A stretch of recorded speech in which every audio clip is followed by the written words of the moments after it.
kita ada Mbak Ica, tepuk tangan dulu dong buat Mbak Ica di sini. Terima kasih sudah datang ke one on one session aku. Boleh perkenalkan sedikit tentang Mbak Ica? Halo, nama aku Nona Ica.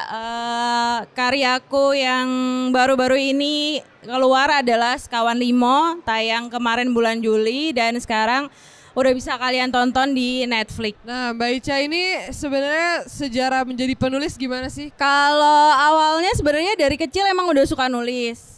Terus emang masuk ke kampus film dan ngambil penjurusannya penulisan naskah gitu. Oh wow, dulu tuh dari kecil nulisnya udah langsung skrip apa gimana tuh? Enggak sih, dulu keren banget soalnya.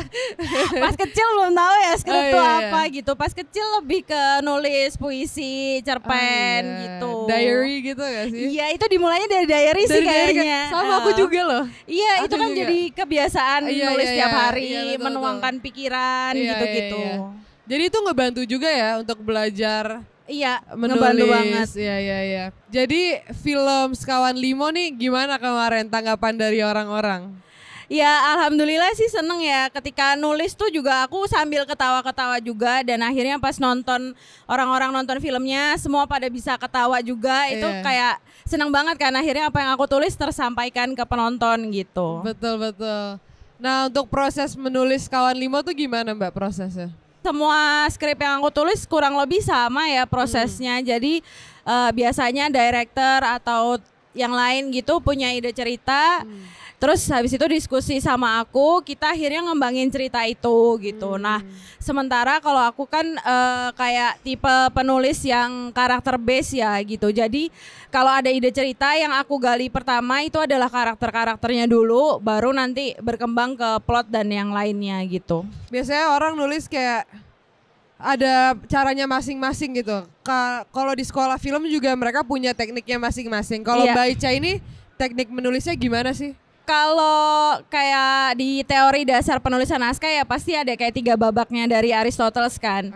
Dan ada banyak teori-teori lain gitu. Mungkin kalau teman-teman yang baru mulai menulis naskah itu bisa dicoba aja dari teori-teori yang ada, dicari yang paling sesuai dengan style nulis kalian gitu. Karena kalau aku sendiri setelah bertahun-tahun nulis dan mencoba berbagai teori, akhirnya aku bikin formula sendiri kalau aku nulis gitu. Boleh di-spill gak tuh formulanya apa? Wah. Sedikit-sedikit aja buat yang baru-baru mau nulis nih, untuk inspirasi. Kan ada banyak formula-formula dari yang lain, tapi formula Mbak Ica ini kayak gimana sih kurang lebihnya? Mungkin ini ya kayak kalau selain 3 babak itu kan juga ada Hero's Journey pakai 8 sequence. Nah kalau aku bikin formula sendiri itu 7 sequence gitu. Oke, boleh dijelasin gak? Siapa tahu di sini ada teman-teman yang belum familiar dengan 3 babak atau 7 sequence, 8 sequence, itu boleh dijelasin sedikit tentang itu? Oke, jadi kalau dasarnya di penulisan tuh kan ada 3 babak dari Aristoteles. Yang pertama itu babaknya pasti pengenalan gitu. Gimana kita ngasih tahu ke penonton nih, ini tuh ceritanya tentang siapa sih, kehidupan dia kayak gimana, problemnya dia tuh apa gitu. Nah nanti di babak kedua konflik baru kita mengelaborasi gitu, apa yang dia hadepin gitu, apa yang harus dia lakukan untuk mencapai tujuannya gitu. Nah nanti di akhir waktu penyelesaian barulah kita memberi tahu ke penonton gitu, apakah si tokoh ini mencapai tujuannya atau enggak gitu. Iya resolusinya dan nggak harus happy ending ya, maksudnya ending kan macam-macam gitu. Si tokoh bisa mendapatkan goalsnya, bisa juga enggak gitu. Nah dengan proses penulisan Mbak Ica nih, gimana caranya Mbak Ica bisa menangkap dari yang apa sutradara inginkan gitu loh? Menurut aku kunci utamanya pasti ngobrol ya. Iya gitu. Jadi kayak kita kan emang nggak akan bisa ngerti isi kepala orang lain apa gitu. Sementara di film aku percaya film itu kerja kolektif. Betul. Jadi harus sering ngobrol dan tidak malu untuk bertanya gitu. Apalagi kalau sebagai penulis terus kita dapat ide dari orang lain, itu menurutku kita sebaiknya tuh beneran tahu kenapa dia concern sama hal ini gitu. Oke, tujuan dia ngebuat film ini tuh apa? Bener, gitu. kadang kan kayak apa yang pengen disampaikan itu sebenarnya beda dari idenya kan. Ide tuh kan kayak bungkus aja kan gitu. Tapi apa yang mau disampaikan itu biasanya akhirnya ketemu setelah kita menggali itu, setelah aku mengajukan banyak pertanyaan itu gitu. Oke. Jadi kan tadi Mbak Ica bilang juga kan kalau Mbak Ica tuh menulis tuh character base gitu. Sekawan Nimo itu ada 5 karakter.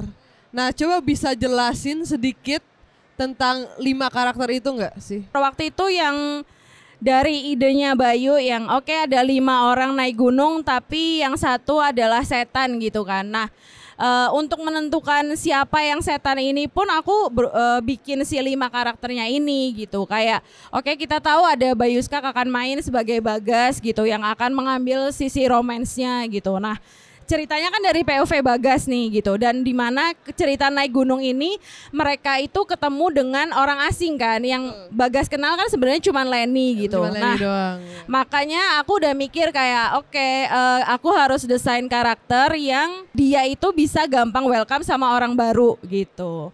Karena kalau misalnya si Bagas ini desain awalnya adalah orang yang cuek, ya dia nggak akan bisa kenal dan kompak sama yang baru-baru kan. Harus gitu. logis juga ya, iya, sangat harus memikirkan logis. ke depannya kayak gimana gitu iya, ya. Jadi aku bikin Bagas ini karakternya emang orangnya ramah, peduli sama orang lain gitu. Dan kalau aku biasanya pakai archetype-nya dia caregiver gitu. Jadi selalu mengutamakan orang lain sehingga walaupun di tempat asing, di gunung, ketemu dengan orang-orang asing, dia itu akan dengan sangat welcome menerima karakter-karakter lain masuk di perjalanan dia gitu. Karena si Bagas udah aku bikin sebagai seorang caregiver yang selalu mempedulikan orang lain, dan love interestnya Bagas si Lenny gitu, aku merasa akan sangat interesting kalau karakternya Lenny itu ya kebalikannya Bagas gitu. Ketika Bagas orang yang sangat peduli dengan orang lain, Lenny ini orang yang bisa dibilang self-centered gitu kan. Karena waktu itu kan dia sedang berduka gitu kan, habis kehilangan ibunya gitu. Jadi sebenarnya yang Lenny pikirin tuh ya naik gunung ini buat healing, buat dirinya sendiri gitu. Jadi karena tujuannya juga berbeda kan, iya, si Bagas tujuannya dan Lenny ini berbeda kan. Kayak Bagas aja sebenarnya ada di gunung itu tujuannya cuman pengen nemenin Lenny gitu kan. Sementara Lenny-nya sebenarnya pengen sendiri gitu. Jadi dengan aku membangun karakter yang udah beda gitu, menurutku bisa menimbulkan potensi dramatik yang seru sih gitu. Karakter ketiga ada Diki yang si paling tahu itu. Nah ini sama lagi gitu, ketika si Bagas yang tadi peduli sama orang lain belum pernah naik gunung. Lenny udah pernah naik gunung tapi dia ibaratnya mikirin dirinya sendiri. Nah ada si Diki yang udah pernah naik gunung, mikirin dirinya sendiri tapi ngelibatin orang lain gitu. Jadi beda karena lagi dia takut ya. Iya, karena dia mau nyari rajahnya itu kan. Tapi dia sebenarnya takut juga sendirian gitu. Jadi dia memanipulasi orang-orang di sekitarnya buat udah ikutin cara gue aja gitu kan. Dengan si paling tahu itu gitu si kan. paling tahu itu. Jadi udah kelihatan kan bedanya dari 3 ini gitu. Karakter keempat si Juna, si paling lucu itu. Si Juna ini karakternya dia orang yang suka nelai, ya benar. Kerjaannya buang air besar terus gitu kan. Terus dia juga yang paling ikut sama yang lain karena dia yang paling kesepian, paling butuh, pengen ngerasain punya temen tuh gimana sih gitu. Ya gitu. Iya, tapi kalau scene telek Juna itu Mbak Ica juga yang nulis? Iya, dari di skrip udah ada itu. Itu teleknya Mas Juna bukan? Berarti dari tadi kita muter-muter. Itu terinspirasi dari mana Mbak kalau boleh tahu?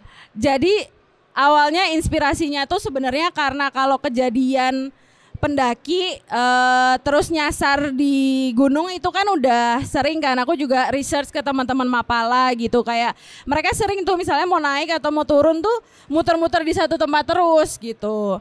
Nah terus biasanya penanda mereka kan kayak cuma pohon atau batu gitu. Terus aku mikir kayak apa ya yang seru kalau pohon sama batu. Sebenarnya mungkin kalau di kejadian dunia nyata itu orang yang mengalami bisa menyadari mereka yang ngelewatin yang sama kan. Betul. Tapi kalau di film settingnya hutan, semua pohon kan kayak sama gitu kan, Betul. semua batu kayak sama gitu. Yang distinguish unik apa ya? Oh, telek aja sih. Gitu. Aduh, Karena oke. naik gunung kan juga salah satu apa ya, challenge-nya naik gunung tuh kalau mau buang air kan gitu. Ini selain unik dan menurutku juga akan relate dengan para pendaki gunung juga yang kadang suka bingung kan kalau naik gunung mau buang air di mana gitu. Iya. Nah yang terakhir ada Nah, yang terakhir ada di karakter Sekawan Limo itu ada Andrew. Dia ini juga karakter yang linglung gitu. Jadi tuh. iya kan, kalau yang lain kan kayak mereka tuh udah punya tujuannya masing-masing nih pas di gunung itu. Akan menjadi seru ketika ada satu orang yang nggak punya tujuan sebenarnya Betul. gitu. Kayak diversity of the character iya itself itu. ya. Jadi si Andrew kan di sana sebenarnya memang lari dari gunung tapi dia nggak punya agenda nih sebenarnya di gunung tuh mau ngapain gitu. Jadi itu sih kalau membangun karakter aku sukanya ngasih diversity kayak gitu. Setiap Oke. karakter itu punya porsinya di cerita, punya perannya di cerita gitu. Kalau Mbak Ica sendiri tuh suka naik gunung juga atau gimana? Pernah, tapi Pernah. bukan yang rajin pengen banget naik gunung gitu, Oh. enggak. Terus buat nulis Sekawan Limo dan Sekawan Limo 2 juga, itu researchnya apa aja nih? Kalau yang waktu Sekawan Limo 1 itu researchnya pasti ngobrol sama teman-teman Mapala. Terus waktu itu karena waktu pengerjaannya juga singkat ya kan, pengen Betul. menjelajah gunung tapi nggak bisa. Akhirnya ya itu minta datanya dari teman-teman Mapala gitu. Karena kan Gunung Mondiopuro ini fiktif ya gitu, tapi harus berdasar dari real gunung yang ada di Indonesia gitu. Ada inspirasinya lah ya Iya, di balik itu. ada inspirasinya gitu. Jadi cari juga kayak gunung yang cocok buat pendaki-pendaki baru, yang bagus pemandangannya tapi masih bisa menyesatkan. Itu logikanya di berapa MDPL ya gitu-gitu. Betul.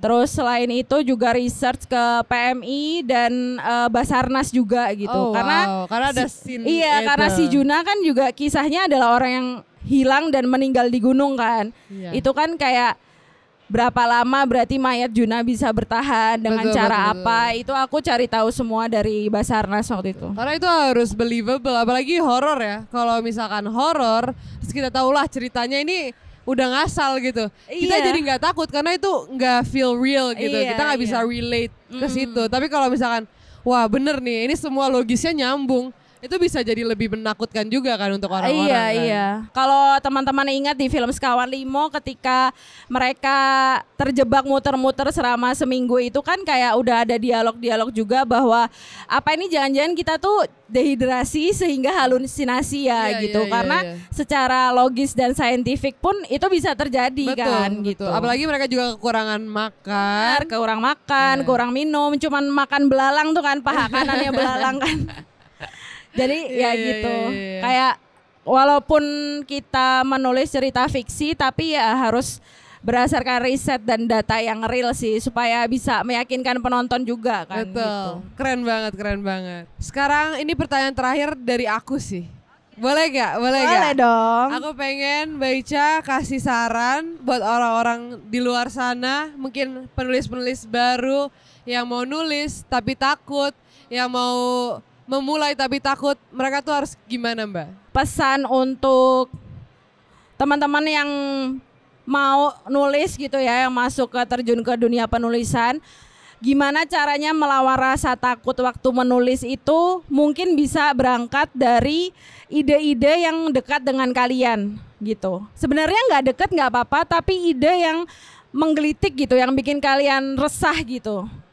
Nah, justru karena keresahan itulah yang akhirnya akan membuat kamu tuh nggak bisa nggak nulis gitu. Kalau aku ya, Iya. pengalaman aku, misalnya aku kayak ngelihat berita-berita atau resah sama isu-isu KDRT gitu Iya. kan. Karena aku gelisah, aku jadi pengen mengulik itu terus dan Oke. menuliskan ide-idenya gitu. Berawal Kak. dari sebuah keresahan. Bener, mungkin berangkatnya dari situ sih. Oke, Berawal luar dari biasa. keresahan, anjay. Makasih banget Mbak Ica. Kita tepuk Iya. tangan dulu dong buat Terima Mbak Ica. kasih semuanya. Terima kasih semuanya udah mau nonton. Thank you everyone for watching and I'll see you next. Bye bye.